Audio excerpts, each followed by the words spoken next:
आपकी जिंदगी में सब कुछ बदल सकता था अगर आप खुद अपने रास्ते में ना खड़े होते। क्या कभी आपने ख्वाब तो बहुत बड़े देखे लेकिन फिर खुद ही हार मान ली? क्या कभी आपने सोचा कि आखिर मैं हर बार खुद को क्यों रोक देता हूं? अगर हां, तो आज की ये वीडियो आपके लिए है, क्योंकि आज हम बात करेंगे एक ऐसी किताब की जो इंसान को दुनिया नहीं बल्कि खुद अपने अंदर झांकना सिखाती है। ये किताब बताती है कि आपकी जिंदगी का सबसे बड़ा पहाड़ आपके हालात नहीं बल्कि आप खुद हैं। और जब इंसान अपने अंदर के खौफ, दर्द, ओवरथिंकिंग और सेल्फ सैबोटाज को हरा देता है, तब उसकी पूरी जिंदगी बदल जाती है। तो आइए शुरू करते हैं।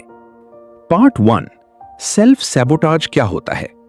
मुसन्निफा ब्रियाना वीस्ट इस किताब में एक ऐसी हकीकत बयान करती हैं जिसे अक्सर लोग समझ ही नहीं पाते। वो कहती हैं कि इंसान की जिंदगी में सबसे बड़ी रुकावट बाहर के हालात नहीं होते बल्कि इंसान खुद होता है। बहुत से लोग ख्वाब तो बड़े देखते हैं, कामयाबी भी चाहते हैं, मगर फिर अनजाने में ऐसे फैसले करते हैं जो उनकी अपनी तरक्की के खिलाफ होते हैं।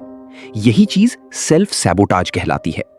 ये सिर्फ सुस्ती या कमजोरी नहीं होती, इसके पीछे इंसान के अंदर छुपे खौफ, पुराने जख्म और मनफी यकीन होते हैं। मिसाल के तौर पर एक इंसान कामयाब होना चाहता है, मगर जब उसे कोई बड़ा मौका मिलता है तो वो खुद ही पीछे हट जाता है।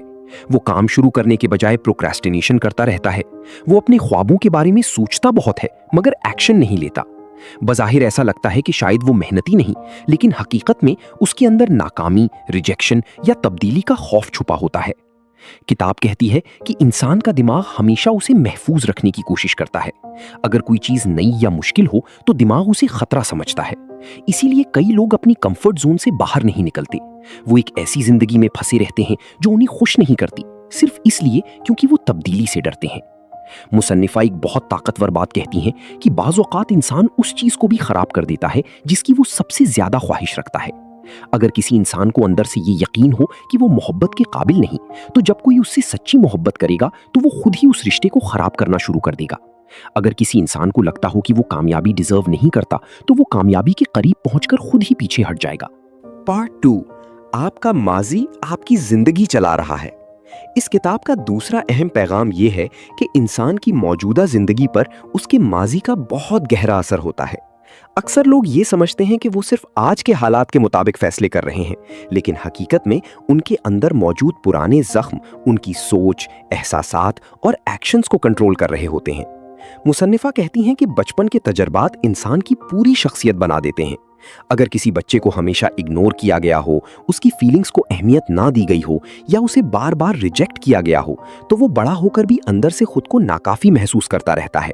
वो हर वक्त दूसरों से अप्रूवल मांगता है क्योंकि उसके अंदर का जख्मी हिस्सा अब भी मोहब्बत और एक्सेप्टेंस ढूंढ रहा होता है। इसी तरह अगर किसी इंसान ने अपनी जिंदगी में बहुत ज्यादा दर्द देखा हो तो वो आहिस्ता आहिस्ता खुशी से भी डरने लगता है। उसे लगता है कि अगर वो खुश हुआ तो शायद कुछ बुरा हो जाएगा। इसीलिए कई लोग अच्छी चीजों को अपनी जिंदगी में ज्यादा देर तक रहने ही नहीं देते। वो खुद ही उन्हें खराब कर देते हैं क्योंकि उनके दिमाग को कियोस की आदत पड़ चुकी होती है। किताब ये भी बताती है कि अनरिजॉल्व ट्रॉमा इंसान को बार बार एक जैसे हालात में ले जाता है। मिसाल के तौर पर अगर किसी इंसान ने टॉक्सिक माहौल में परवरिश पाई हो तो वो बड़े होकर भी वैसे ही लोगों की तरफ अट्रैक्ट होता है, क्योंकि उसका दिमाग उसी चीज को फेमिलियर समझता है, चाहे वो चीज उसे तकलीफ ही क्यों ना दे रही हो। मुसन्निफा कहती हैं कि इंसान उस वक्त तक वाकई आजाद नहीं हो सकता जब तक वो अपने माजी को समझ ना ले। हीलिंग सिर्फ ये नहीं कि इंसान दर्द भूल जाए, बल्कि हीलिंग ये है कि इंसान अपने दर्द को समझे और उससे सीखे। ये किताब हमें सिखाती है कि अपने माजी से भागने के बजाय हमें उसे फेस करना चाहिए, क्योंकि जिन चीजों को हम इग्नोर करते हैं वही चीजें खामोशी से हमारी जिंदगी को कंट्रोल करती रहती हैं। अगर इंसान अपने पुराने जख्मों को हील ना करे तो वो हमेशा अपनी जिंदगी को उन्हीं खौफों के मुताबिक गुजारेगा। पार्ट 3, जज्बात को दबाना इंसान को अंदर से तोड़ देता है। किताब का तीसरा अहम सबक यह है कि इंसान के दबाए गए जज्बात कभी खत्म नहीं होते। वो सिर्फ इंसान के अंदर छुप जाते हैं और आहिस्ता आहिस्ता उसकी ज़हनी और जज्बाती हालत को तबाह करते रहते हैं। हम एक ऐसी सोसाइटी में रहते हैं जहां लोगों को अपने इमोशंस छुपाना सिखाया जाता है। खास तौर पर मर्दों को यह कहा जाता है कि मजबूत बनो, रोना नहीं। लोग बाहर से हंसते रहते हैं मगर अंदर से टूटे हुए होते हैं। वो अपने गम, खौफ और दर्द को इग्नोर करते रहते हैं, लेकिन हकीकत यह है कि कोई भी एहसास हमेशा के लिए दबा नहीं रहता।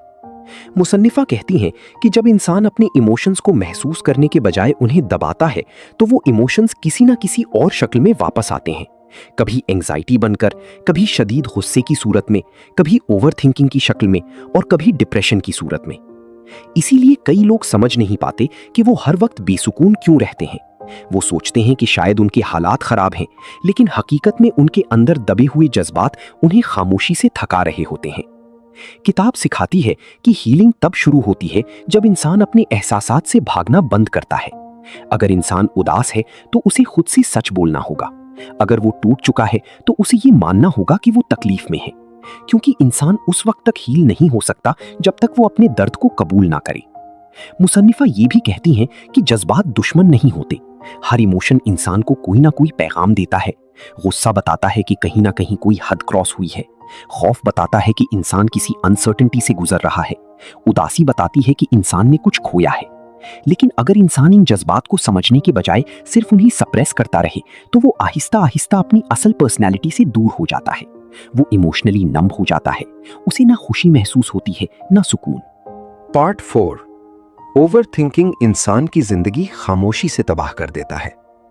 ब्रियाना वीस्ट इस किताब में ओवरथिंकिंग को इंसान की सबसे खतरनाक आदतों में से एक करार देती हैं। वो कहती हैं कि ज्यादा सोचना सिर्फ एक जहनी आदत नहीं, बल्कि एक ऐसा खौफ है जो इंसान को जिंदगी में आगे बढ़ने से रोक देता है। बहुत से लोग अपनी जिंदगी में इसलिए पीछे रह जाते हैं क्योंकि वो हर कदम उठाने से पहले हजारों खौफनाक पॉसिबिलिटीज के बारे में सोचते रहते हैं। ओवरथिंकिंग करने वाला इंसान हमेशा अपने दिमाग में इमेजिनरी प्रॉब्लम्स बनाता रहता है। वो हर सिचुएशन का वर्स्ट आउटकम सोचता है। अगर उसे कोई नया मौका मिले तो वो फौरन सोचना शुरू कर देता है कि अगर मैं नाकाम हो गया तो क्या होगा, अगर लोग मुझ पर हंसे तो, अगर सब खराब हो गया तो। और इन्हीं सोचों में वो इतना उलझ जाता है कि आखिरकार कुछ करता ही नहीं। मुसन्निफा कहती हैं कि ओवरथिंकिंग इंसान को हकीकत से ज्यादा अपने ख्यालात से डराती है। अक्सर वो चीजें कभी हकीकत में होती ही नहीं जिनसे इंसान डरता रहता है, लेकिन मुसलसल खौफ में रहने की वजह से इंसान मेंटली थक जाता है। उसकी एनर्जी खत्म होने लगती है, उसका कॉन्फिडेंस कम हो जाता है और वो आहिस्ता आहिस्ता अपनी सलाहियतों पर शक करना शुरू कर देता है। किताब ये भी बताती है कि ओवरथिंकिंग कई बार इंसान की कंट्रोल की ख्वाहिश से पैदा होती है। इंसान हर चीज को पहले से जानना चाहता है। वो चाहता है कि जिंदगी में कोई अनसर्टेनिटी ना हो, मगर हकीकत यह है कि जिंदगी हमेशा अनसर्टेन रहेगी। आप हर चीज को कंट्रोल नहीं कर सकते। अगर इंसान हर वक्त परफेक्ट मोमेंट या परफेक्ट प्लान का इंतजार करता रहे तो वो कभी जिंदगी में आगे नहीं बढ़ पाएगा। मुसन्निफा कहती हैं कि एक्शन खौफ का इलाज है। जब इंसान सिर्फ सोचता रहता है तो खौफ बढ़ता रहता है, लेकिन जब वो कदम उठाता है तो आहिस्ता आहिस्ता उसका दिमाग मजबूत होना शुरू हो जाता है। एतमाद सोचने से नहीं बल्कि अमल करने से पैदा होता है। पार्ट 5, डिसिप्लिन इंसान को वहां पहुंचाता है जहां मोटिवेशन नहीं पहुंचा सकती। किताब का 5वां बड़ा सबक यह है कि कामयाबी सिर्फ मोटिवेशन से हासिल नहीं होती। अक्सर लोग अपनी जिंदगी बदलने के लिए किसी बड़ी इंस्पिरेशन का इंतजार करते रहते हैं। वो सोचते हैं कि जब उनका मूड होगा तब वो मेहनत करेंगे, जब वो मोटिवेटेड महसूस करेंगे तब अपनी आदतें बदलेंगे। लेकिन मुसन्निफा कहती हैं कि ये सोच इंसान को कभी कामयाब नहीं होने देती। मोटिवेशन एक टेम्पररी फीलिंग है। कभी इंसान बहुत एक्साइटेड होता है और बड़े बड़े प्लान बनाता है, मगर चंद दिन बाद वही जज्बा खत्म हो जाता है। यही वजह है कि बहुत से लोग नए साल पर गोल्स तो बना लेते हैं, मगर कुछ अरसे बाद सब छोड़ देते हैं। मुसन्निफा कहती हैं कि कामयाब इंसान अपने इमोशंस के मुताबिक नहीं चलते, बल्कि डिसिप्लिन के मुताबिक चलते हैं। वो हर दिन काम करते हैं, चाहे उनका दिल करे या ना करे, क्योंकि वो जानते हैं कि मुस्तकिल छोटे एक्शंस ही बड़ी तब्दीली लाते हैं।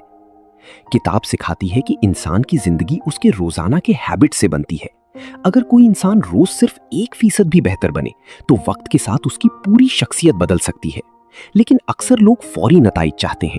जब उन्हें जल्द कामयाबी नहीं मिलती तो वो हार मान लेते हैं। मुसन्निफा एक बहुत खूबसूरत बात कहती हैं कि your habits create your future, यानी आपकी रोजाना की आदतें ही आपका मुस्तकबिल बनाती हैं। अगर इंसान हर रोज थोड़ा थोड़ा सीखे, अपनी बॉडी का ख्याल रखे, अपने जहन को बेहतर बनाए और अपनी गोल्स पर काम करे, तो एक वक्त आता है जब उसकी जिंदगी मुकम्मल तौर पर बदल जाती है। पार्ट 6, नई जिंदगी के लिए नई शख्सियत बनानी पड़ती है। किताब का शायद सबसे ताकतवर पैगाम यह है कि अगर आप अपनी जिंदगी बदलना चाहते हैं तो आपको खुद भी बदलना होगा। बहुत से लोग नई जिंदगी चाहते हैं मगर वो अपनी पुरानी सोच, पुरानी आदतों और पुरानी आइडेंटिटी के साथ ही जीना चाहते हैं। मुसन्निफा कहती हैं कि ऐसा कभी मुमकिन नहीं। वो कहती हैं, your new life will require a new version of you, यानी आपकी नई जिंदगी आपके नए वर्जन का इंतजार कर रही है। अगर कोई इंसान खुद को हमेशा कमजोर समझता रहे तो वो कभी मजबूत फैसले नहीं ले पाएगा। अगर वो खुद को नाकाम समझता रहे तो वो हर मौके पर खौफजदा रहेगा। इंसान के एक्शंस उसकी आइडेंटिटी से निकलते हैं। आप वैसा ही बिहेव करते हैं जैसा आप खुद को समझते हैं। इसीलिए किताब सिखाती है कि अपनी आइडेंटिटी बदलना जरूरी है। अगर आप खुद को एक लेजी इंसान समझते रहेंगे तो आपकी आदतें भी वैसी ही रहेंगी। लेकिन अगर आप खुद को डिसिप्लिन्ड, कॉन्फिडेंट और स्ट्रांग समझना शुरू कर दें तो आहिस्ता आहिस्ता आपके एक्शंस भी बदलने लगेंगे। मुसन्निफा कहती हैं कि इंसान को अपनी जिंदगी के बारे में नई कहानी लिखनी पड़ती है। बहुत से लोग अपने माजी की वजह से खुद को हमेशा महदूद समझते रहते हैं। वो सोचते हैं कि चूंकि मैं पहले नाकाम हुआ था इसलिए अब भी नहीं कर सकता। मगर हकीकत यह है कि माजी इंसान की शनाख्त नहीं होता। किताब हमें सिखाती है कि ग्रोथ का मतलब सिर्फ नई चीजें हासिल करना नहीं बल्कि अपनी पुरानी शख्सियत से बाहर निकलना भी है। कई बार इंसान को अपने कंफर्ट जोन, अपनी टॉक्सिक सोच और अपने महदूद बिलीफ्स को छोड़ना पड़ता है। यह अमल आसान नहीं होता। नई शख्सियत बनाना दर्दनाक भी हो सकता है क्योंकि इंसान को अपने पुरानी वर्जन को पीछे छोड़ना पड़ता है, मगर यही असल ट्रांसफॉर्मेशन होती है। पार्ट 7, कंफर्ट जोन इंसान के ख्वाब आहिस्ता आहिस्ता खत्म कर देता है। ब्रियाना वीस्ट कहती हैं कि इंसान की सबसे खतरनाक जगह उसका कंफर्ट जोन होता है। शुरू में यह बहुत महफूज महसूस होता है। इंसान को लगता है कि वो खतरात से बच गया है, मगर हकीकत में वो आहिस्ता आहिस्ता अपनी ग्रोथ रोक रहा होता है। कंफर्ट जोन वो जगह है जहां इंसान को सब कुछ फैमिलियर लगता है। ना वहां ज्यादा खौफ होता है, ना अनसर्टेनिटी। लेकिन मसला यह है कि इंसान की तरक्की कभी भी आराम वाली जगह पर नहीं होती। ग्रोथ हमेशा तब आती है जब इंसान खुद को चैलेंज करता है। किताब कहती है कि बहुत से लोग अपनी पूरी जिंदगी एक ऐसी नौकरी में गुजार देते हैं जो उन्हें पसंद नहीं होती। कुछ लोग ऐसे रिश्तों में रहते हैं जो उन्हें अंदर से तोड़ रहे होते हैं। कुछ लोग अपने ख्वाब सिर्फ इसलिए छोड़ देते हैं क्योंकि उन्हें फेलियर या लोगों की राय का खौफ होता है। वो आहिस्ता आहिस्ता अपनी असल ख्वाहिशात को मार देते हैं और फिर एक वक्त आता है जब वो सिर्फ सरवाइव कर रहे होते हैं, हकीकत में जी नहीं रहे होते। मुसन्निफा कहती हैं कि ख्वाब हमेशा इंसान को यही एहसास दिलाता है कि यहां रहना ज्यादा महफूज है। मगर अगर इंसान हमेशा महफूज रहने की कोशिश करता रहे तो वो कभी अपनी असल सलाहियत डिस्कवर नहीं कर पाएगा। कई बार जिंदगी में आगे बढ़ने के लिए इंसान को अनसर्टेनिटी कबूल करना पड़ती है। नए रास्ते हमेशा डरावने लगते हैं, लेकिन यही रास्ते इंसान को नई जिंदगी देते हैं।